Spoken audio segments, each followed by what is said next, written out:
श्रीराम रक्षास्तोत्रम्।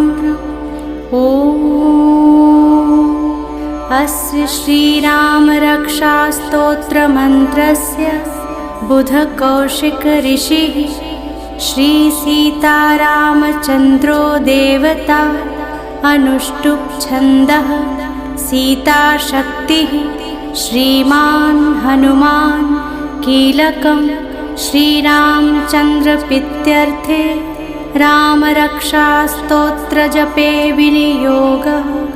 ध्यानं ध्यायेदाजानुबाहुं